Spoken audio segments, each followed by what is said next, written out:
Lambert Mende, bonjour. Bonjour. Le 7e sommet de la CIRGL décide de la reprise des pourparlers de Kampala avec l'M23 dans 3 jours, donc lundi. La délégation du gouvernement qui est ici reprend la route de la capitale ougandaise. Oui, les chefs d'État ont décidé de nous demander de reprendre les pourparlers de Kampala dans 3 jours, mais en même temps, ils nous ont demandé de les terminer dans les 14 jours. Donc en aucun cas, on ne peut dépasser 14 jours et nous sommes satisfaits parce que nous en avons assez de ces mouvements de yo-yo où on veut nous faire traîner, nous faire perdre du temps, alors que de l'autre côté, on est en train d'utiliser les voies militaires pour nous asservir et continuer à nous piller. Donc nous avons été entendus de ce point de vue-là par les chefs d'État. Dans 14 jours, vous pensez possible? Terminé selon les chefs d'État. Donc on n'ajoutera même pas un jour de plus. C'est pas comme nous ici aux concertations où nous avons dit 15 jours, si pas terminé, on ajoute 5 jours. Là, les chefs d'État disent 14 jours terminés. Mais vous avez suivi la population du Nord Kivu à travers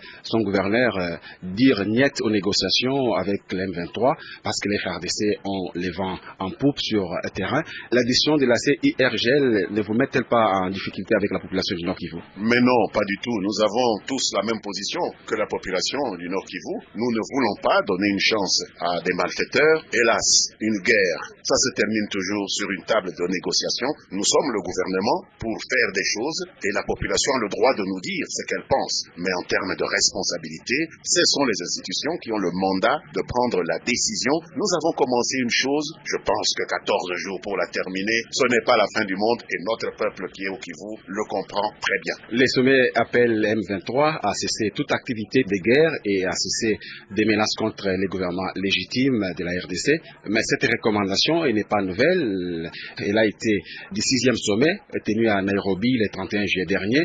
Peut-on considérer que c'est une bonne intention seulement de la CIRGL sans effet sur terrain? C'est un rappel qui a toute son importance parce que nous entendons parfois des discours chez certains de nos collègues des pays membres de la CIRGL qui tendent à remettre en cause même la légitimité de notre pays lorsqu'ils veulent nous mettre sur le même pied d'égalité que des groupuscules de forces négatives comme le M23, là, que leur propre chef d'État ait rappelé que le Congo est souverain, que le Congo dispose d'institutions légitimes et qu'on interdit au M23, quelles que soient les revendications qu'il peut avoir, de menacer, de renverser des institutions légitimes de la RDC, ce n'est pas une mauvaise chose.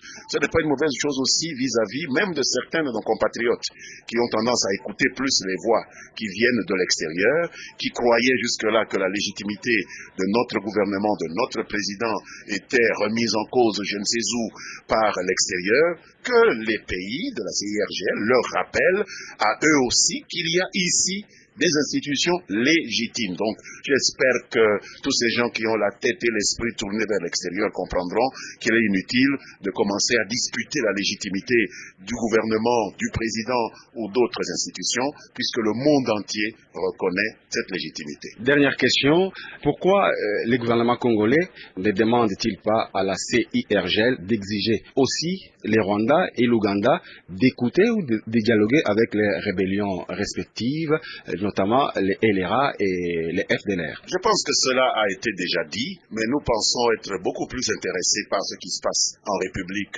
démocratique du Congo. Nous sommes très satisfaits des décisions qui ont été prises aujourd'hui par des chefs d'État qui ont condamné de manière la plus ferme les tirs d'obus qui ont été perpétrés sur Goma et sur le Rwanda et dont, suite à des enquêtes des Nations Unies, on sait aujourd'hui qu'ils sont le fait de M23 et on a chargé la structure de vérification de la CIRGL d'enquêter. Nous savons qu'au bout de l'enquête, le M23 sera mis à l'index.